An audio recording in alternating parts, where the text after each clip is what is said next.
So I think it's important to get out in your community and do something out of uniform, because that will really help expand your network of people and colleagues and friends that could help you, but that you could also help on the way out. So it's expand the network past uniform, and then really understand that the resume, although it's a requirement, it may very well screen you out. Welcome to the LoJo Show. Thank you for joining us. We are habitually complacent. Mabaloni has a second name. It's M-A-Y-E-R. What? There's always a persistent threat. There is no monopoly on good ideas when it comes to cybersecurity.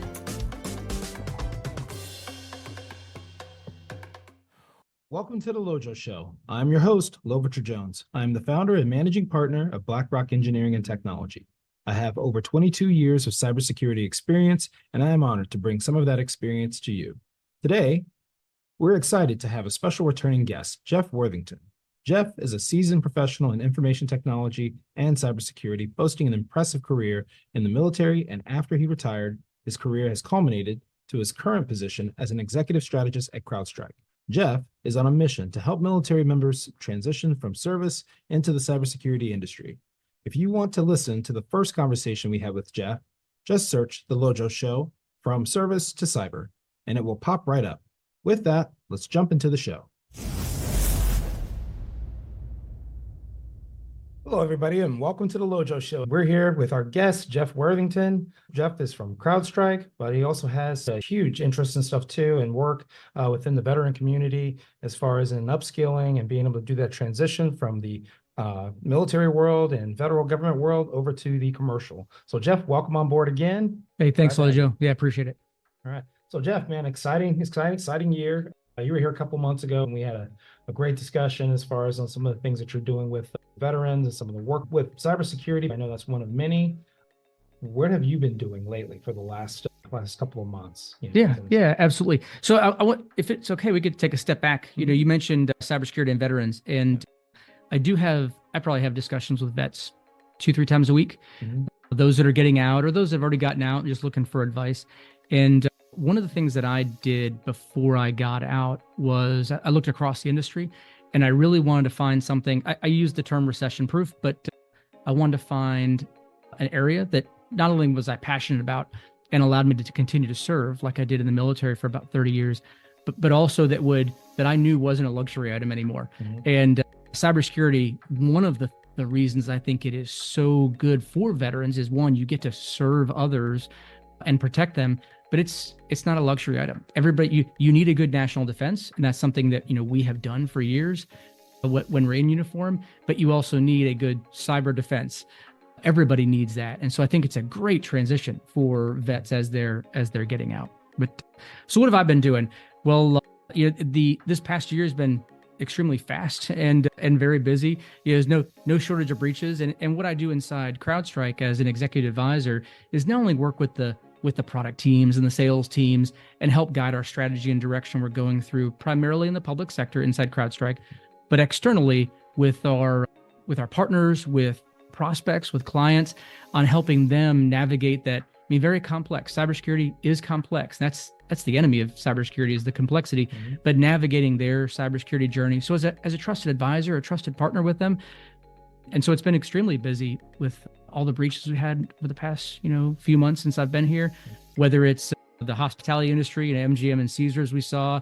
There have been quite a few high profile healthcare breaches. One very recently that didn't affect the veteran population. I think now we're still doing paper prescriptions, and we can't do online prescriptions for our vets. So there's been no shortage of work and opportunity to try and engage not only with the veteran community, but also with companies, organizations, state and local governments, on how they can improve their posture. Yeah, with that, and like you said, this is a service, right? From a cybersecurity standpoint, you are serving others and stuff within that, right? From a defense standpoint, and even just the quality of life here in the U.S. or abroad, right? With that, as far as our veterans and being able to look, one, at the opportunity, but to also look at what the benefit is as far as being able to serve, one of the things is getting into the workforce now within the commercial area as they make that transition. What do you think is some of the most important things now with resume, ATS and stuff too? I know that's really annoying as we go on things like LinkedIn and Indeed and stuff as they're trying to apply for these types of positions. What are some of the keys that you see right now that they can make themselves more marketable to these organizations? Yeah, there's a couple things. So first of all, it depends on where you are. So if you are a junior enlisted service member, if you're a junior officer, the skills and experience, primarily the skills or the credentials you have, will be different for someone like me who retired after 30 years. I wasn't going into a position that required Python skills or C# skills or cloud workload. I didn't have that, but some of our junior individuals, service members getting out certainly would need that because those are the kind of jobs they're going into. So it really depends on where they are in their life. Are they more junior or more senior? That would depend on the skills and experience they certainly have. Something that I learned very late in life was the importance of networking. And I know we throw out the term networking and schmoozing with others, trying to become friends with people to get something. It's really not that. It's so much more. Mm-hmm. I did not get involved with AFCEA, Armed Forces Communications Electronic Association, like I probably should have over the years. I think it would have given me a lot and it would have helped me do my job better when I was in uniform. And so I've really tried later in life to make up for that. I'm part of the cyber committee for AFCEA International, and I try and do a lot with AFCEA because I didn't understand the benefit that it would have not only given me, but what I would have been able to give back. So I do believe networking is incredibly important, and it's outside of your circle. So we think I just need to know people that wear a uniform. That's all I need to know. One thing I did deliberately when I was in Tampa, assigned to a joint communications support element, is I joined the Kiwanis Club. Kiwanis Club is a great civic organization. They help kids and elderly, and an amazing mission. And I think I was the only service member that was in the club. And I wanted to do that because I needed to understand what I may not have been exposed to for so many years. I think 21 years by that point. So I think it's important to get out in your community and do something out of uniform, because that will really help expand your network of people and colleagues and friends that could help you, but that you could also help on the way out. So it's expand the network past uniform, and then really understand that the resume, although it's a requirement, it may very well screen you out if you write a resume like you've written your non-commissioned officer evaluation reports or your officer evaluation reports.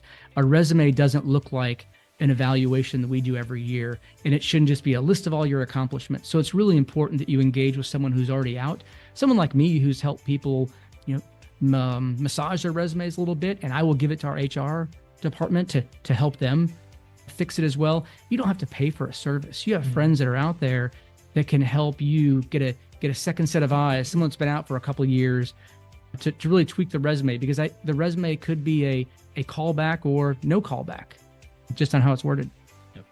Yeah, and that's excuse me. And that's definitely profound as far as for not just veterans, but for anyone at this point. The networking component, at the end of the day, one of the things that I always found as far as within this industry is trust, right? Trust is one of the keys, and the way that you develop trust is being able to increase your interactions with people, right? And also through that, being able to deliver what you said you deliver, right? Not just in a business setting, but also even from a personal relationship standpoint.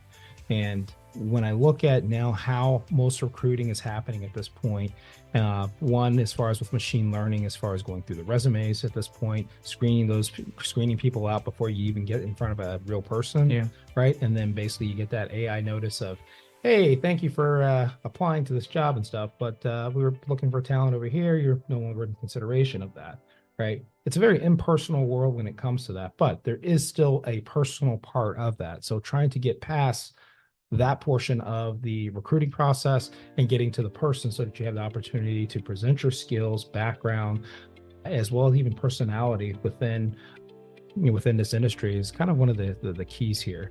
And I like to go out and see how that works on a daily basis, right? As far as what are people looking for from a CISO standpoint? How far would I get inside of that process as well, just based on a resume and stuff on that? It is complex. So again, networking, having the communications with people who can, instead of going through the regular chains of just going online and applying, but get to the chain where, hey, look, this is what I'm looking for. I'm getting ready to transition, from the military to civilian life. This is what I'm looking for. And like you said, one of the things is how you construct, but one, the presentation of yourself, but two, also, how are you working with people that are already in the industry itself, and how can they also help you? Let's look at you and I, LoJo. So I don't know, 8 months ago-ish or something like that. I forget if it was you or Jonathan. You sent me a connection request on LinkedIn. And initially I was, a little skeptical. I'll be completely honest. I didn't know who you were. You weren't in my circle anywhere, and accepted the request. You and the team asked me to come here and do a podcast. So, okay, I'd love to do that. I want to get my brand out there, right? Mm-hmm. I'd like to get the CrowdStrike brand out there. But so we had that initial podcast. We then got together socially. We've had lunch together. Now we're doing this one. And so as I talk to a vet who may be getting out, wants to live in the Melbourne area and what they want to do, who knows? I may pass a resume on to you. That may help build your team, may be the perfect fit for you. Mm-hmm. But also one thing that I ask, I say kids, I don't mean kids, but anyone under than 54, how old I am. But, I ask them, so if they don't ask me, I give them two people to talk to. Mm-hmm. So I always hope to say, sir, who else can I talk to? Can you give me two names to speak to? And certainly I have now added your name to the list. Yep. And so as your connection makes additional connections with other people, it grows your circle much bigger. General McChrystal came up with the term team of teams, and if you've read the book Team of Teams, and it doesn't mean that everybody on the team has to know everybody on the other team, but it's the connection. If there's 1, 2, 3 people on the team that have trust and confidence in 1, 2, 3 people on the other team, then that really expands the team. And I think that's what you get from expanding your interactions with others, because you never know. A vet may work for you one day because of a conversation that I had after Jonathan sent me a LinkedIn request 8 months ago. It's strange how that kind of happens. The butterfly effect. Yep. How it happens. It is, and just that little interaction. It took a little bit of trust on your end to make that first step and stuff. With that, when we look at even just say, just general career progression and stuff now from a civilian standpoint, I've always been a civilian from my end. And then being a business owner and having to build teams, I can tell you right now that I put more emphasis on known quantities, right? Known entities. If there's a particular contact or so that I trust, or an acquaintance that I trust, or a friend, then it is only natural for me to initially go, hey, let's have a look. Let's have a discussion about that, or how can I help, right? On the next step. And that's it. And that's just it. My next step is how can I help, right? If you bring someone to me in that case, and I'm like, okay, veteran, coming into the workforce, retires in, a year or so, from that, then that is my first step is now how can I help? And that's immediately put into that position for me as a business owner, because now you've brought that to my attention. And now I want to be able to say, okay, you know what? Let's see how I can help on this. Right. And that's where you get that next step as far as within this industry. And then when you just correlate now to, say, cybersecurity, it also translates into how you approach cyber, right? Cyber is still a world of trust and stuff on that. The people that I hire to guard my network, right? Or the people that I hire to make sure that I stay in compliance from a regulatory and compliance standpoint, or to defend my company and stuff, my company's resources and crown jewels from that end. There has to be a particular level of trust to be able to do that. When you're working within your industry, it's not just, hey, I'm from CrowdStrike, buy this. Oh, okay, sure. When's the last time you had that? Yep. Right. There is. So again, going through that within cyber and within this area, there is a level of trust that we have to be able to take into each one of our situations, because nothing's 100% in terms of immediate, hey, I'm going to see the value in you on a piece of paper and say, yes, I'm going to go in that direction there. So again, to the brand and building your brand and stuff from that, I would say that's probably one of the keys as far as in really building your next transition into this, into this community here. Yeah, I think vets bode very well when it comes to trust. I do think, and I mentioned this, when we were talking earlier, I do think we suffer from imposter syndrome. I certainly do. Yeah. I've gotten better inside the company because I viewed myself as the outsider who didn't know what they all knew, and now I feel much more comfortable getting up in front of CrowdStrike, in front of the sales audience, and discussing my experiences I had. But when a veteran comes out, one thing that I would really like to impress upon business owners, entrepreneurs, those that maybe didn't serve but want to assist veterans coming out, is that we can be trusted. My measure of somebody is if I would trust my sons to go to combat with them. Do I trust you, LoJo, to take care of my boys, to lead them, to protect them, to do everything you can to bring them back? That's my measuring stick. When I look at somebody. So if you're getting a veteran, for the most part, and I'm not saying that 100% of veterans are perfect, because we certainly, we're a microcosm of society, but you can trust a veteran. They were entrusted to carry a weapon. They were entrusted to have others working for them. But most of us that get out after 4 or 5 years had 1 or 2 people that you had to take care of and you had to lead. You can trust them to show up in the morning. Many may have had a security clearance, especially those that are coming into the cyber field out of the military. Probably had a top secret clearance, maybe things additional. So they've been vetted, and that they mean what they say. They're going to look you in the eye and tell you something, and they're going to provide you candid feedback, and I think it can be trusted. Verify certainly, but I think that we are fairly trustworthy. Yeah, I think one of my favorite things about working with veterans is like you said, one, being able to kind of cut through all the fluff, right? And tell me what's going on, good, bad, or ugly, right? What is going on? What's our current position right now? What is currently my situation that we're sitting in right now? All right. And getting clear feedback on those types of things is important. And so when you take that and you redirect, that approach as far as on clarity, that helps in cybersecurity, right? Because we have a lot of pontificators, right, within this area, where there's a lot of talk about, let's say, solution. What is that solution? And you can get into a 30-minute evolve of what the value add and stuff too of that solution is, instead of give me my 3 bullet points that I really need, to get down to. Yeah. So that I can begin to make decisions. I can begin to either react or proactively act within any given marketplace, or within any given next steps for my organization there, whether that's pursuing business, or in some cases, whether that's also defending my own business. Yeah, it's funny you mentioned it, and as you were saying that, I was thinking about there's a 3 or 4 slide deck that I do usually for the sales teams as they go out to talk to the CISOs and the CIOs or the IT leaders of the organizations, and it's from my military experience.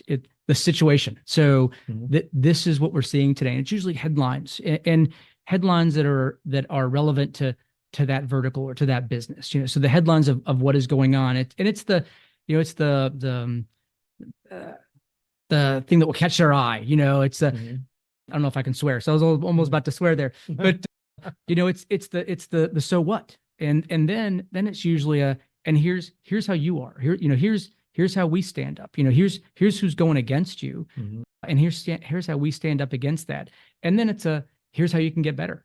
So it's what is the situation, who is coming against me, and what are they doing, where do I stand against that, and what do I have to do to be better? And it's usually a very easy discussion to have, where you don't have to go into a 35 slide deck and pontificate like you said. Just tell them like it is.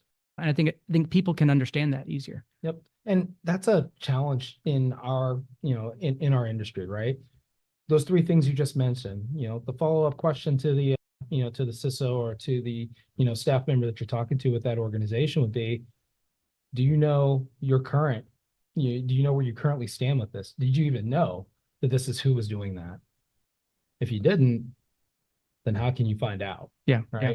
Being able to kind of walk down that line of, one, logical thinking, but also to walk down the line of what you don't know that you don't know is really the most dangerous thing. Right. So if you don't know that you don't know who that is, then how do you react? Right.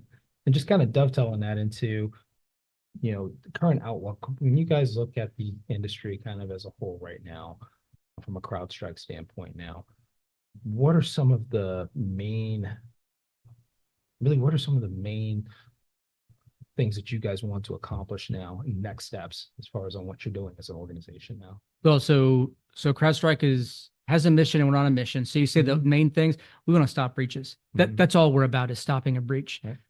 Because if you can stop the breach before it happens, then you're not having to clean up all the mess that is afterwards. And I really do, I do hand it to the federal government for requiring companies to disclose things, because I think it's important. For me as a consumer, I want to know if my information is out there, and I would like to know that my information never got out there. So what's CrowdStrike doing? We're stopping a breach. But what are we seeing? Maybe a bit different question, but it's certainly how we are going after protecting the breach. And the adversary is getting extremely fast, very fast now, which does require us to use automation, to use machine learning to try and speed up our cycle on how we can defend. So CrowdStrike, in our latest global threat report, we identified that the average e-crime actor, so your criminal, the average e-crime actor has decreased the time they take to start moving laterally to 62 minutes. A few years ago, it was in the hours. 2 years ago, it was 84, then 79, and now it's 62 minutes for the adversary to get on your first machine and start moving laterally. We did witness someone doing it in just over 2 minutes, and that's really fast. That's as long as it takes you to walk down get a drink of water and come back. They're already in your network. So the adversary is getting very quick. One of the reasons they're getting very quick is because the adversaries, and these are nation states and criminals, are monetizing information that's been stolen. So you may think that if Netflix was breached, I'm not saying they are, I'm just if Netflix was breached, and so your username, your password, maybe you put a credit card in there, don't know how you pay for it, but some of your username and passwords out there and some identifying information, no big deal, right? But really, when you correlate that across all of your identity on all your websites, sooner or later they're going to get in. And that's how we see a lot of things, password spraying attacks. So identity is that we're seeing. So they're getting fast and they're using the identity from all the breaches that have happened. So, and the reason why we want to stop breaches. And then the third thing we're seeing the rise this year is of cloud conscious adversaries. We're all moving to the cloud. Everybody wants to go to the cloud. We think it's going to be more effective for us as a business to operate in the cloud, to use SaaS solutions, so software as a service. We believe it'll be cheaper, although in many cases it may not be. It depends. But the adversary is understanding the cloud better than we do as we're moving into it. And they're exploiting that. And they can get into a cloud environment and quickly pivot down to your environment that's on-prem that you have locally there. So they're getting faster. They're getting faster because they're using your identities that are being sold every single day on the deep and dark web.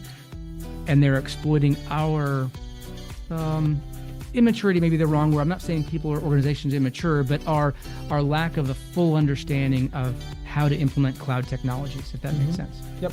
No, that makes great sense. One of the things that I always talk about is things like your proximity key to your car, right?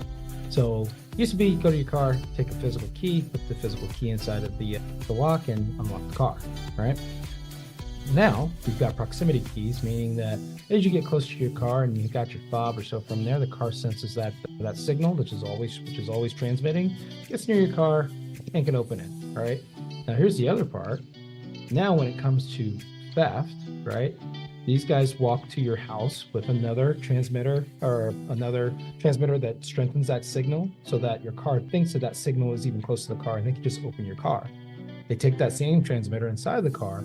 Now you can start it because that's transmitting now to the ignition, right? When we talk about cloud, with that, it used to be for you to actually get into an on-premise organization or on-premise IT resource or so from that, or application from that route. Well, yeah, you'd have to compromise a user and stuff from that, right? But we spent a lot of money locking down these laptops these days, right? Whether you've got BitLocker and stuff that's sitting on that laptop, you've got tons and tons of encryption software, right? Malware protection, virus protection, and all those things, right? From an endpoint standpoint, all those things are there. Now you start using a SaaS Okay, now you're going to access that SaaS via what? Typically now a web application or so from that. Okay, now you have an entry point, right? Now you have the ability to get there. Maybe you have a compromised password, username, and stuff from that. And like a lot of people, some people tend to skip the whole, hey, I want multi-factor authentication and stuff from that. Password spraying and stuff from that. They can use that now to get in. So again, now you have an extension of your own locked box or locked car, and now you're transmitting wider and wider because now people are just going to their site and to their resources through a web front end. So these are all things that start to kind of play within our environment for cyber, where we're extending that. We've got a lot more comfort with cloud. We have a lot more comfort with a lot more comfort as far as with things being easy, right? Convenient, the convenience of that. And then, excuse me.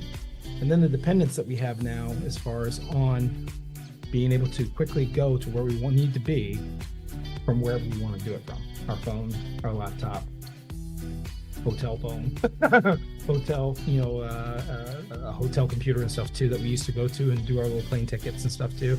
The convenience also begins to play into that for the individual, but that individual may work for a major corporation or for the company, so that exposes all facets: business, personal life, and in some cases even your own customers. Yeah, can I comment on two things you mentioned? And although you didn't say VPN, I want to comment on VPN, but you did mention MFA. And so 2.5 years ago, I posted some things on LinkedIn. I was trying to do some cyber tips, from Jeff. And one of them was enable MFA. And I do believe in MFA. In fact, unfortunately, that is the way adversaries are migrating through your network, because service accounts don't always have MFA enabled. But so multi-factor authentication, something else, a second form of authentication. And there are a number of ways to do it. One of them is to send the text message to your phone. Now, I used to say, just do MFA, and probably just doing MFA is better than not doing MFA. But I highly encourage, and I know we have passkeys now that I just don't know enough about yet, but I highly encourage authenticator apps instead of that text message. And many banks still use text messages, but that's one thing the adversary is doing. It's called SIM swapping, but they're spoofing your phone number and they're receiving that text message because they already have your username and password. They stole that from somewhere else. Yep. From some site you subscribed to 2 years ago, and now you're reusing the password again because you think it's safe. And then they know your phone number, and so they just spoof your phone number, and now they can log in. So I really do like authenticator applications now, because that really is the next level in security when it comes to MFA. But then VPNs, and I do believe in zero trust, the zero trust strategy, and moving to a zero trust network. And one of the things that we are going to move away from, and I do believe we should, are VPNs. VPNs used to be good enough, and cybersecurity, good enough is never good enough, but they used to be good enough because, hey, it's just me. I used to say it's my own HOV lane. For those that are familiar with DC traffic, it's my own HOV lane. No one else can get in the lane with me. I'm good. But now what that really does is the adversary is getting in through VPN credentials. That's how that's how Colonial Pipeline happened. Yes. And so they went in through VPN. What a VPN does is you get in that door and you have access to all resources. Zero trust is different. You get in the door, but you can't get in the second door unless you're supposed to get in the second door. And there are a number of calculations in the algorithm on what it then does to you. But we need to move from VPNs to zero trust networks and away from those, because they, although secure, they're not as good as they should be. Yep. So yeah, how we used to describe it in the industry was like, hey, that's the candy shell, right? Your VPN was your candy shell, then you got the nice creamy, juicy inside, Yeah. that you can get to any part of it. And being able to discreetly, right, or from a discrete standpoint, say discreetly, they can get here, and here. You can get to this application, right? But not this one. When you begin to get into zero trust and being able to verify both the identification, the endpoint that they have as well, and then in addition to that, what permissions do they have for the service, right, that they're trying to gain access to. It creates the doors that you need within the actual home, right? You can have the lock and stuff on the door outside and the fence and everything else from that, but then once you get into the home, right, now you've got more locks and stuff too, saying, yeah, you can go into here, but not into here, all right? And in my house as a kid, I had the, you had the Belgian trunk that you bought when you were living in Germany, right? Yeah. And then there was the liquor cabinet, right? Well, Dad had the other key to the liquor cabinet, and I didn't have the key to the liquor cabinet, right? So you have that zero trust. They didn't trust me, so I wouldn't either. See, I thought you were gonna say there was like a sign on your door that said "Parents not allowed in here," in your bedroom or something. No, there was no privacy. That's for me. I was entitled to no privacy. But so yeah, I immediately thought when you said that, your parents. So your parents are the administrators. They can go anywhere in your house, right? Right. They're the ones that are targeted the most, Mhm. and someone that we really need to pay attention to. Administrators, executive assistants, because the way ICAM works, at least in a Microsoft world, I know who I am. You can see, Jeff has these permissions, but you don't really understand the true breadth of my permissions. So an executive assistant may have permission to do something for the executive they work for, but that's not, your admin never really sees that. And so it's very difficult. That's why it's so important to understand identity today. Understand the true risk of your identity, because that does factor into zero trust. What do I know in the background about your identity? Has it been leaked? Has it been stolen? Is it a stale password? Is it weak?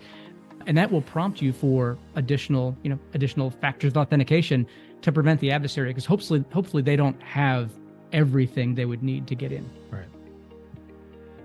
So Jeff, as you guys progress, like you said, CrowdStrike job is to prevent breaches, right?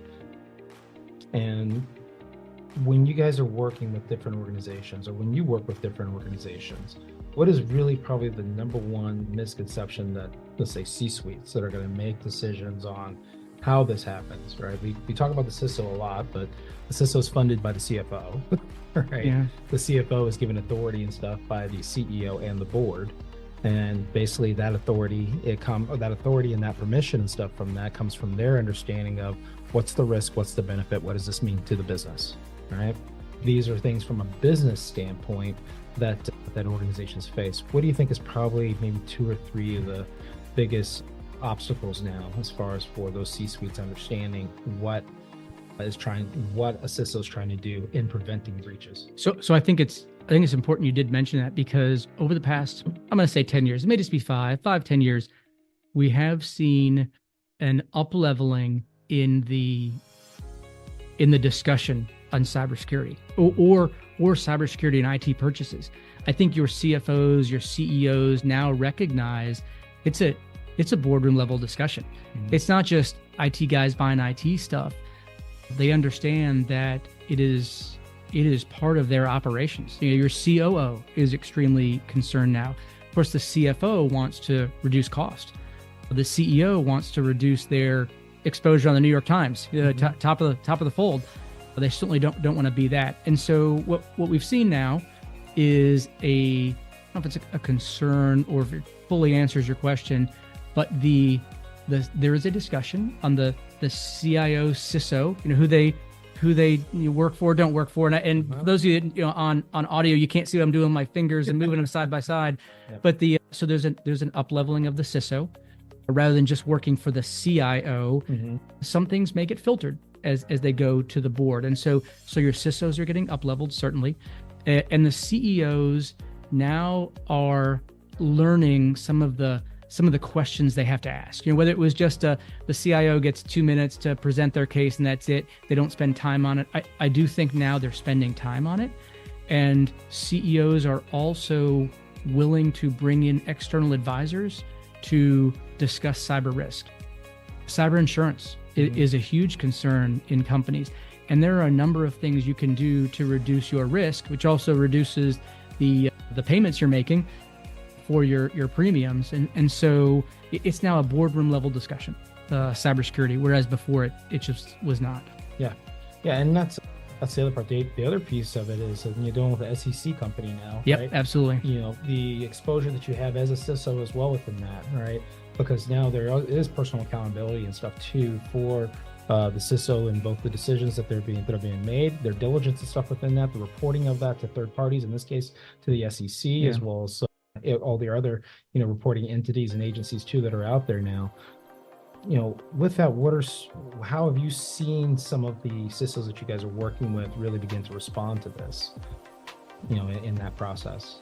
So I think it may go into two camps. One, they're happy for finally to be, have a seat at the table, to be taken seriously. They're not just the IT security guy in the back corner that prevents operations.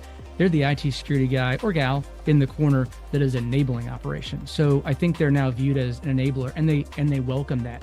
I think there are also some individuals that we've spoken with who are a bit concerned. I mean, was it the Uber CISO was charged? Yes. In the breach, and that happened there. So there's probably some concern. And I do know that there is accountability. I cannot disclose, but within companies where, CISOs who did not heed the understanding of their network and the risk, would be asked to leave because they put the business at risk or cost the business money. So I also think it's not one of those where you can just slough it off and it's no big deal, we'll be fine. I think they're now being held accountable at the board level, but they're also having a seat at the table and being taken seriously. All right. Without D&O insurance, though. One of the huge developments that I'm seeing now is the overwhelming emphasis on CISOs having incident response background, right?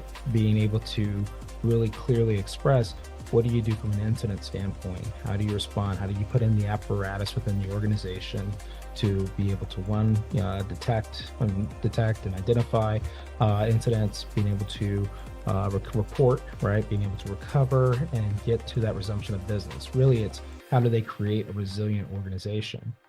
In some cases, some companies have gone overboard and said, we want to be able to respond. We've accepted the fact that we may get breached, right? We've accepted that fact. But we want to be able to respond quickly. We want to be able to control the blast area and stuff for that, and be able to get back to and resume business, get the right reporting and stuff in, and then also be able to do the public relations part to that. Mm-hmm. I was surprised because that's really one of the first questions that's asked at this point. Not on how do you do your governance and risk compliance, not on how do you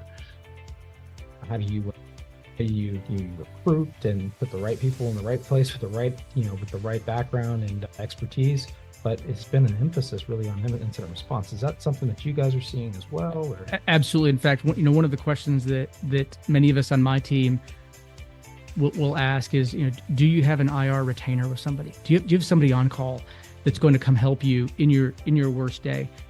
And then the next question usually is, do you have an IR plan? So you have to have a plan for when you get punched. If you don't have a plan for when you get, and it's gonna change. The punch is gonna change the plan, but at least you have a plan.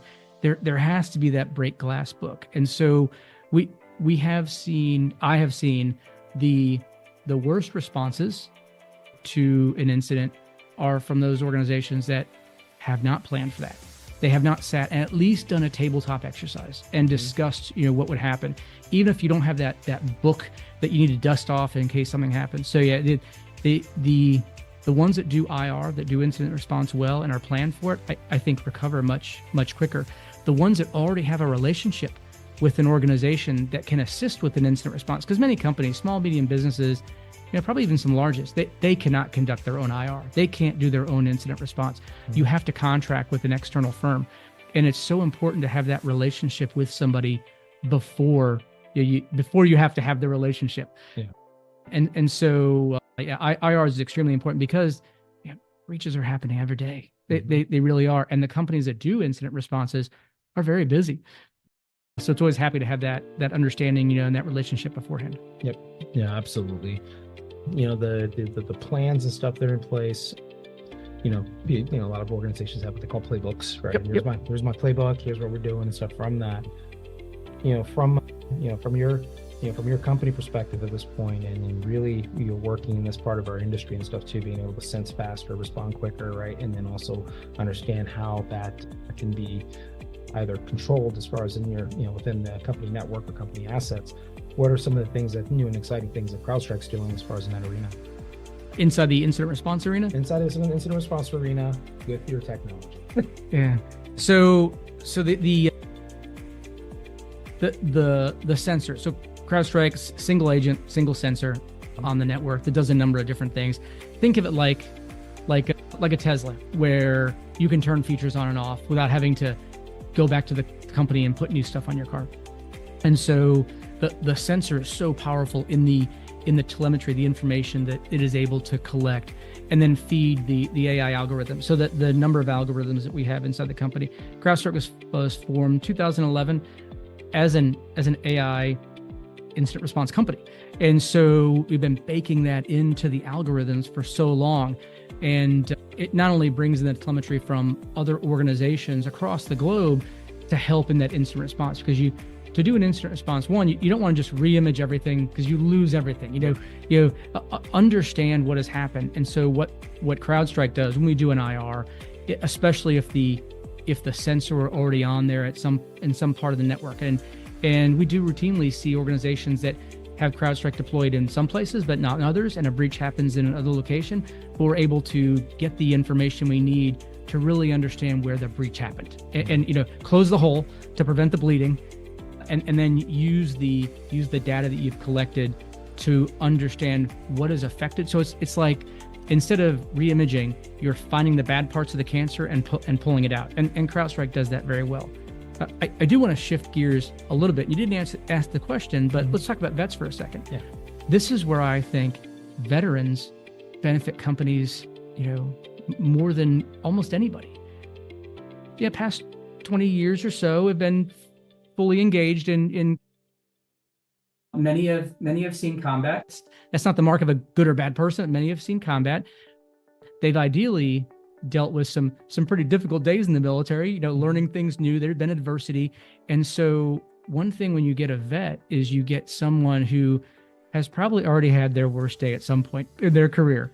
And I used to joke when I went to a different job in the military, when something happened and I said, well, hey, I'm going back to a hotel room. I'm not getting shot at, and the climate is fairly well controlled. I'm okay. We can deal with this. And so you get individuals who can deal with stress and pressure and deadlines, because I guarantee you a vet at one point has been yelled at, they've been rained on, that they've had gear that's too heavy, that's falling apart on them, and they've had to figure their way out of that. And a vet can really help you, really a calming individual who can see through the haze and help you develop a plan. I think vets above all, can see through stress during a stressful situation. No, and that's a good point. And in this industry, I always said that there's a 100% casualty rate in our industry, right? Within cybersecurity, and that is, you're going to have a bad day. You're going to get knocked down. Yep. All right. And no matter where you are, where it is there's too many adversaries to not. Just statistically, period, within an organization, it's going to happen. And you have to look at, how do you respond to this in an effective way without going overboard and getting stuck in the fact that it happened. This happened. Here's how it happened. Here's how we stop it. Let's get to work. Yep. Right. So, Jeff, man, thank you again for coming on. Definitely a great conversation. One of the things is the insights of the transition as far as from veterans to our civilian world, and in particular in cybersecurity, and really the role that they can truly play within this arena here. I'm excited for all the vets and stuff that are getting ready to either transition to this industry and stuff too, or transition out of the military. And with that, have a good day, guys. Thank you, Jeff, for joining us on the LoJo Show and sharing your invaluable insights with us. We've covered a vast range of topics, but above all, we want to support Jeff in his mission to help service members transition from the military to the civilian cyber. As a service-disabled, veteran-owned small business, our sponsor, BlackRock Engineering and Technology, takes this mission to heart. We hope you enjoyed this episode. Don't forget to follow us on LinkedIn. Leave a comment telling us where you listen from and who we should have on next. Also, leave the show a review on Apple Podcasts or Spotify. Until next time, stay safe and stay secure.